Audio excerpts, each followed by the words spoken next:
Hello and welcome to this podcast from the Professional Practices and Financial Services team at Safri.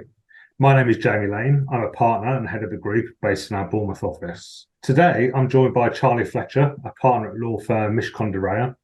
And Charlie specialises in transactional work, including mergers and acquisitions, or M&A, as it's commonly referred to. I'm also joined by Niraj Patel, who's a partner and head of our corporate finance team here at Safri, and Andrew Fraser, who is a senior manager in Niraj's team. So today we will discuss all things M&A related. And in the first part of this episode, we're going to be looking at what M&A entails and how it is implemented in the legal sector, with some pretty live experience from Charlie, having just gone through the process himself.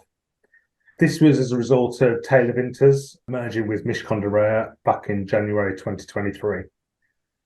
Charlie has kindly said that he will be able to discuss in greater detail the merger, talking about what the impact it had on the business, especially around culture, communication, and hopefully the benefits to the combined firm as a whole. So I suppose first question, Niraj, talk to us about what M&A actually is. What's the nuts and bolts? Sure, thanks, Jamie, and thanks for having me on your podcast today. I suppose bearing it down into the very basics, mergers and acquisitions, merger, which I would say is less frequently undertaken these days, is very much around the coming together of two particular businesses, and probably more common sort of many years ago for larger companies, but acquisitions is very much a more common sort of way in which transactions are undertaken, and that is very much around where one entity is acquired outright by another business, where there is absolutely a change of control. There are very many reasons why M&A takes place and particular acquisitions takes place, and many drivers of why that sort of happens. And a lot of that is very much sector specific. I think we're going to be talking about some of those key drivers with regards to the legal sector a bit later on, but some of the more general factors are going to be in relation to the growth of a particular industry in general terms, how well funded some of the acquirers might be in a particular sector, and indeed the fragmentation of a sector as well, i.e. the opportunity to be undertaking acquisitions in a particular sector. Thank you. And Charlie, from a lawyer's perspective in M&A, anything to add to that?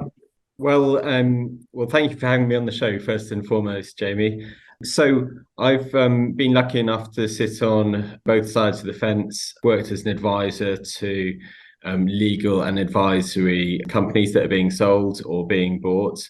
And there's a tendency when you work on transactions to compartmentalize these things somewhat and see your own part of the process as the thing that really counts. However, as I think we're going to talk about, not only are there numerous advisors involved typically in an M&A process, but actually it's a much more multi-dimensional process than the advisory piece and simply delivering the deal in order to make a success of it. And one of the things I'd like to talk about is away from the detailed, financial approach to the deal and negotiation of contract terms, the things that a really strategic counterparty can do when they're negotiating their deal to give it the best possible chance of success, which is what both sides of the deal will want ultimately. Absolutely. And as you say, you've seen it from the inside now. So your firm merged with Mishcon back in January. And I think you wrote a really insightful post on LinkedIn, which set out some really key takeaways from that process, from actually being in the process. Do you want to just cover what those key takeaways were? Sure, absolutely. So the kind of summary of 5 things I really learned that I'm not sure I'd realized the importance of fully before. I mean, the first thing, and of course this all sounds obvious when we say it, but I'm going to run through it anyway. The first thing is that we're a people business. There aren't ultimately many businesses that are not people businesses. And that means more than a set of employment contracts or HR policies. It means more than a kind of internal communications department and standard operating procedures. It actually means dealing with one another, looking after one another, and appreciating that, especially in circumstances of change, everyone is going to deal with change differently. So ultimately, having enough awareness to be able to communicate at different levels, to make sure that everyone understands the theory of the deal. So why we're doing this and why we think all of this transactional change is actually going to make things better, and actually trying to get some enthusiasm up. One thing that, I've definitely learned over time is that mood contagion is a real thing. You get positivity, that grows. You get negativity, that grows.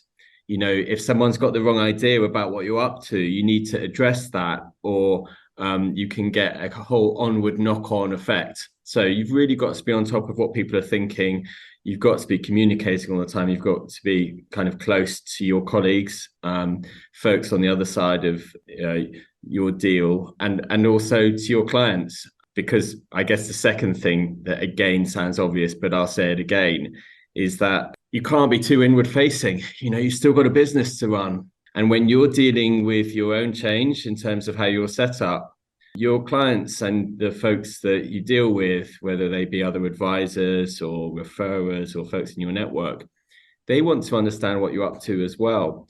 And actually, it's a really effective way of getting closer to your clients by talking about the things that you're going through with your own business and reminding people that we're entrepreneurs ourselves. We've got very similar business challenges to them in many ways, and just trying to be as open and authentic as possible about how, notwithstanding our expertise and specialization in corporate transactions, there's still things that we can learn, especially having lived it ourselves.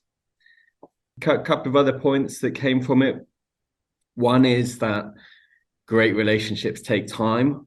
I guess there's a danger from a desktop analysis that you see an integration exercise, an alignment exercise, as something that can be reduced to a 90-day plan or similar in the first instance. And actually, to get to know people on an institutional basis with teams, joining up and with lots of people involved, actually the full process of forming those great relationships will take years rather than a matter of weeks or even months.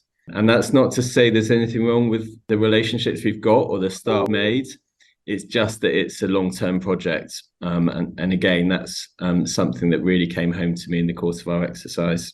And then finally, a transaction which is transformative and, often once in a, maybe not a generation, but it's a rare event in your career. Actually, that's a real catalytic opportunity for change, and as an opportunity to really think about what you're doing, to compare what you're doing to your new colleagues and the way they've approached things, and for actually both sides, when you bring together two businesses in the hope of making something better, to make sure that both sides have the opportunity to change and make things better. That's not to be understated either. So really to make sure that we didn't get too caught up in, some of the nitty gritty of our integration exercise or learning new systems, and to make sure that we're actually zooming out from time to time and reminding ourselves why we're doing it, and trying to just make sure that everyone hasn't lost sight of the opportunities and all of the benefits that we'd identified to come from our deal. Thank you. So one of the points you make there is around the benefits of doing the deal. Are you able to talk about some of the strategic opportunities of bringing the two firms together? Yeah, absolutely. So first thing to say is we were lucky enough to be in a position where neither side needed to do this deal. No one's running out of money. No one is running out of partners. No one is running out of clients. Actually, it was a very pure kind of merger case where both sides thought the marriage value stacks up. So together we can be greater than the sum of our parts. And on the Taylor Vinters side, one of the main aspects of that was the fact that we'd made such great progress in bringing through Taylor Vinters as an advisor to the innovation economy. So to IP-rich companies, entrepreneurs, investors, to the venture capital world and community, and to that pathway of bringing through emerging companies. So we'd become one of the market leaders in that field. we had and still do have a burgeoning portfolio of emerging company clients, which represents, a really nice kind of repeat business and asset class profile of client who tend to have similar needs, and give us a chance to really iterate on our offering and make sure it's as good as it can be. But it also represents a great pipeline for doing other corporate transactions, international expansion, kind of the next level of corporate work. So by the same token, on the Mishcon side, Mishcon was a much larger firm.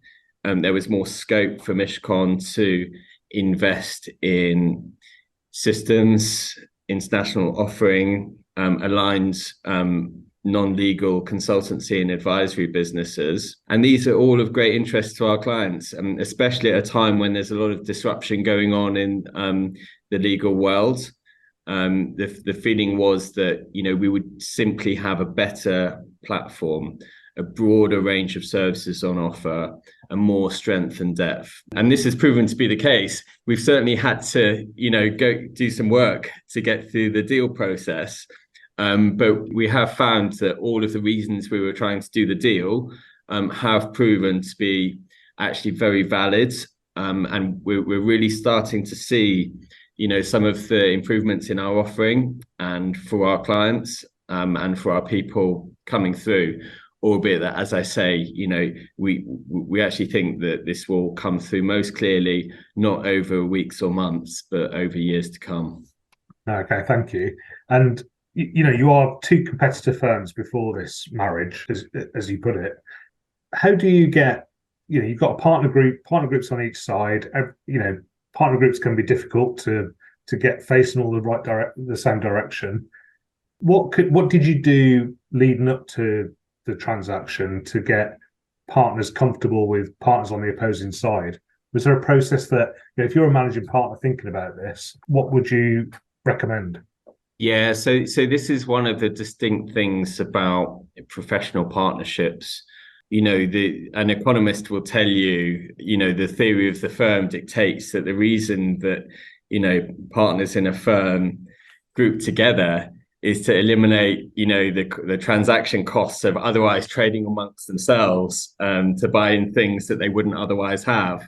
But when it comes to managing folks in the partnership model, you've actually got a decentralized ownership base. A law firm is owned and run by its partners, albeit that many of the management responsibilities are delegated to a board. The partners will always have a voice. So actually, we spent a lot of time in the run into our deal with our partnership, getting to know the Mishcon partnership, which was easy. It was fun because we got a lot in common. And actually, that's probably the secret sauce that got the deal through as quickly and with as much enthusiasm as it did, is simply that, we've had great chemistry, the Taylor Winters folks and the Mishcon folks. We see the world in a very similar way, and we've got a very similar outlook on, the state of the market, the approach to, doing business as a law firm and what the future looks like. Okay, and that hints at culture a little bit in terms of the partner groups. Talk to me a little bit about culture. So, your LinkedIn post talks a lot about people, bringing everyone together.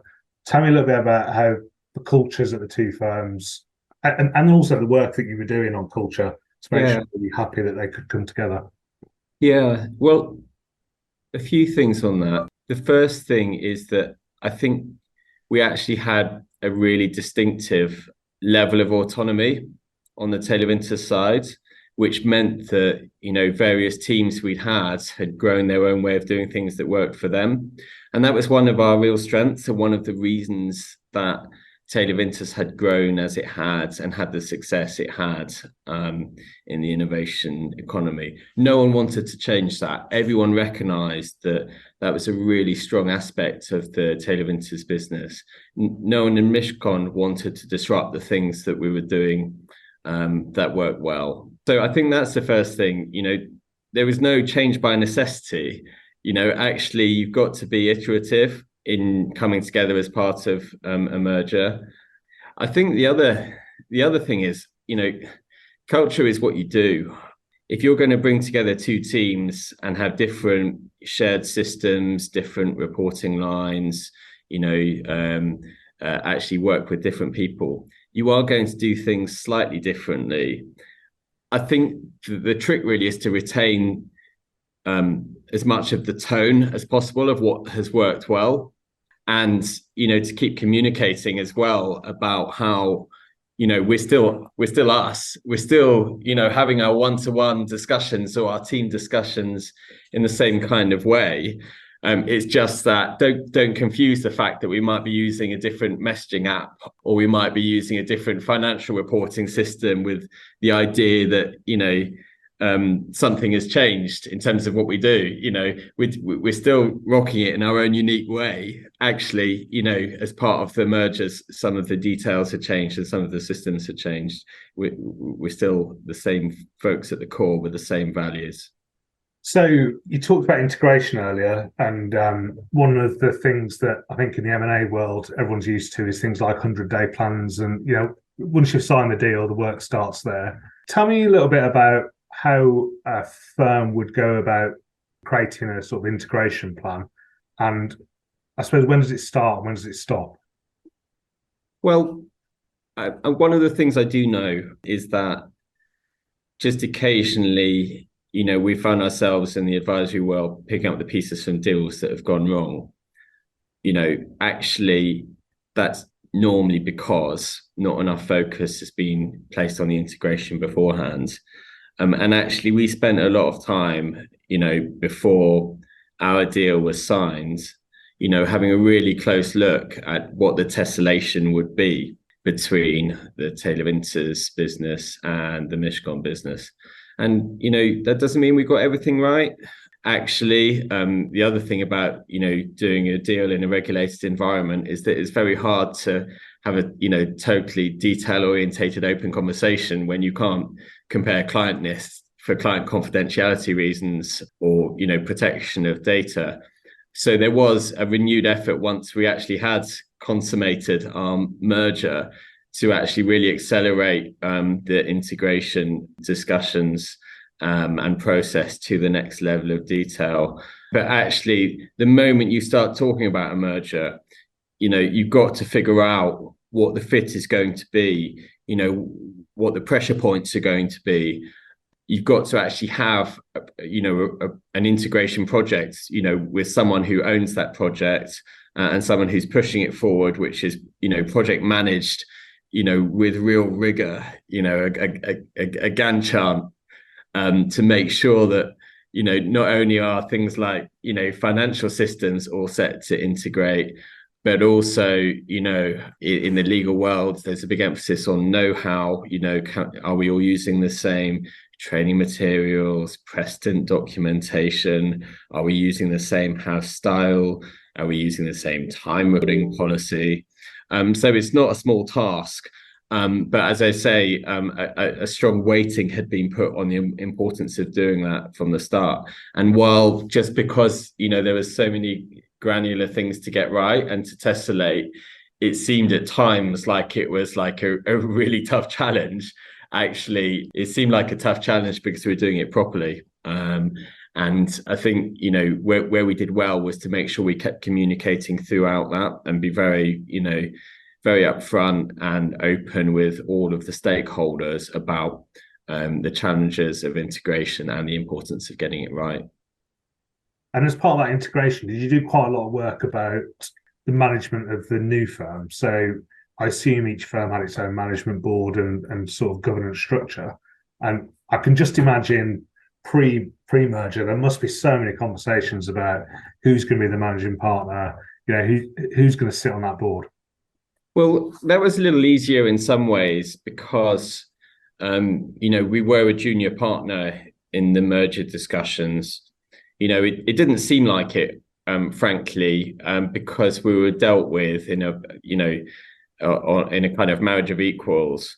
But actually, it would never be right that for, a firm the size of Mishcon, that there'll be significant disruption to their governance and board systems. So while we do have tailor interest folks with seats on the board and with important roles in our merged structure, actually it was never a difficult discussion. You can, because of the way that a professional partnership works, i.e.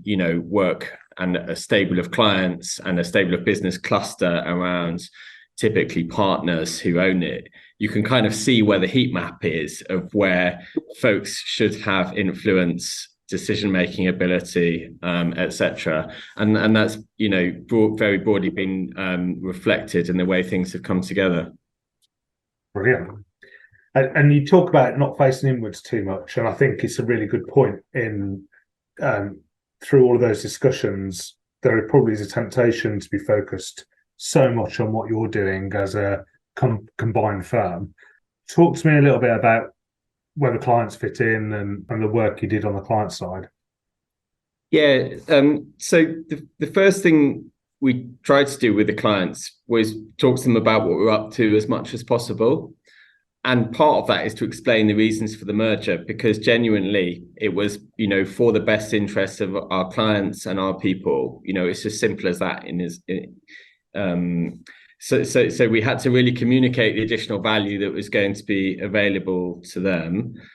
Again, possibly if we had our time again, we would have spent more time earlier in doing that, when actually, we were probably more micro-focused on, how does our new accounting system work, for example. But actually we tried really hard to show that to clients. The other thing we had to do was reassure clients that, because clients are can be very skeptical at times, to try and reassure clients that this wasn't all about, their rates going up in a very short space of time, or, us fundamentally changing our business model to fit in with a larger law firm. So it was important to put that message out there. But for the vast majority of our clients, for most of their matters, I don't think they would have noticed, too much difference. We've got the same kind of service standards. We've got the same responsiveness. We've got the same emphasis on, trying to build relationships with clients at the same time as actually dealing with their legal needs. So I think, we are still, finding new ways to unlock the value in the new offering for our clients. But actually, I think it's been a good success so far. And I could point you to a whole number of examples of, clients who have had access to specialist advice that they wouldn't have had otherwise, who've had, the benefit of our network in, let's say, Hong Kong or Singapore or the Middle East, that we wouldn't have been able to bring to them otherwise. It genuinely, it's been good news. And even though it's actually been, a trickier trading environment than we might have hoped on the corporate side, with the market not being as strong in 2023 as it was in 21 or 22, we've actually still, managed to keep our workflow up. And that's at least partly reflective of the fact that we're doing more things for more clients as a result of our merger. A fantastic sort of tangible output of that process. Exactly. My sort of final question, Charlie, is around leadership.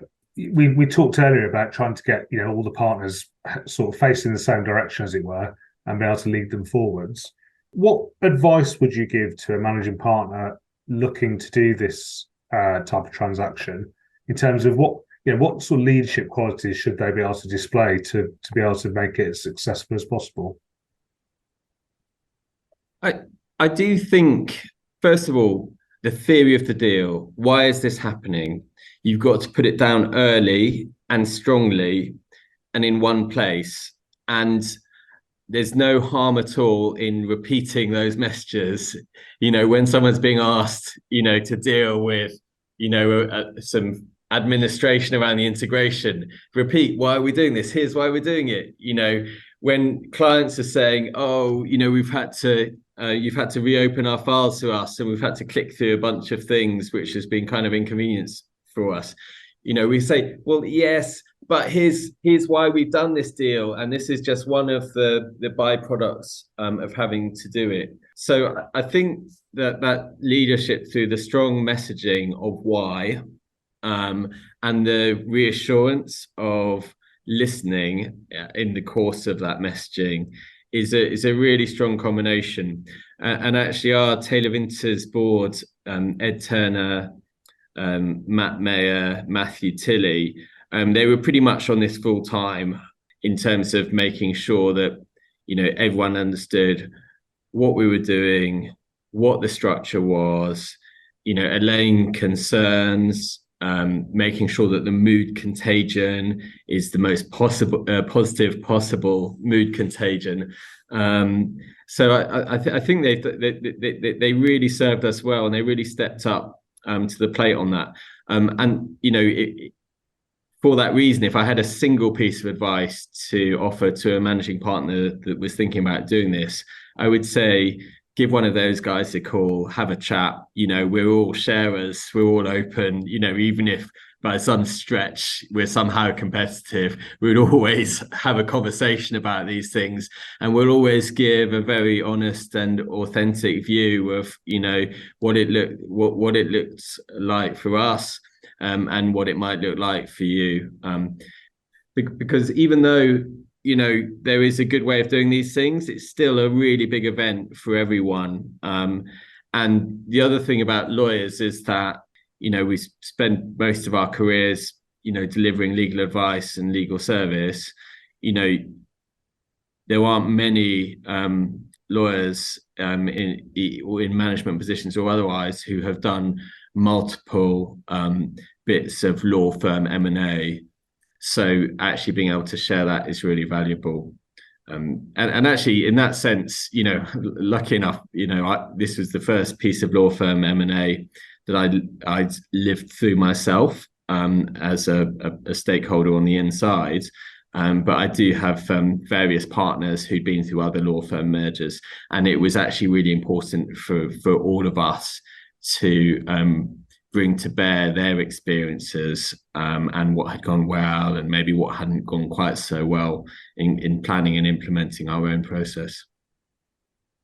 Charlie, thank you ever so much for giving up your time today to talk through that. There's so much insight there, I think, for anyone in the legal sector thinking about a merger with another firm, and some key tips there, especially at the end. So thank you again. And this is a great prelude to us discussing our M&A report in part 2. Until then, I'll just remind you that Safri provide a range of tax, compliance and business advisory services to professional practices and financial services specialists. And to find out how we could help you and your business, please visit our website at www.safri.com. Thank you.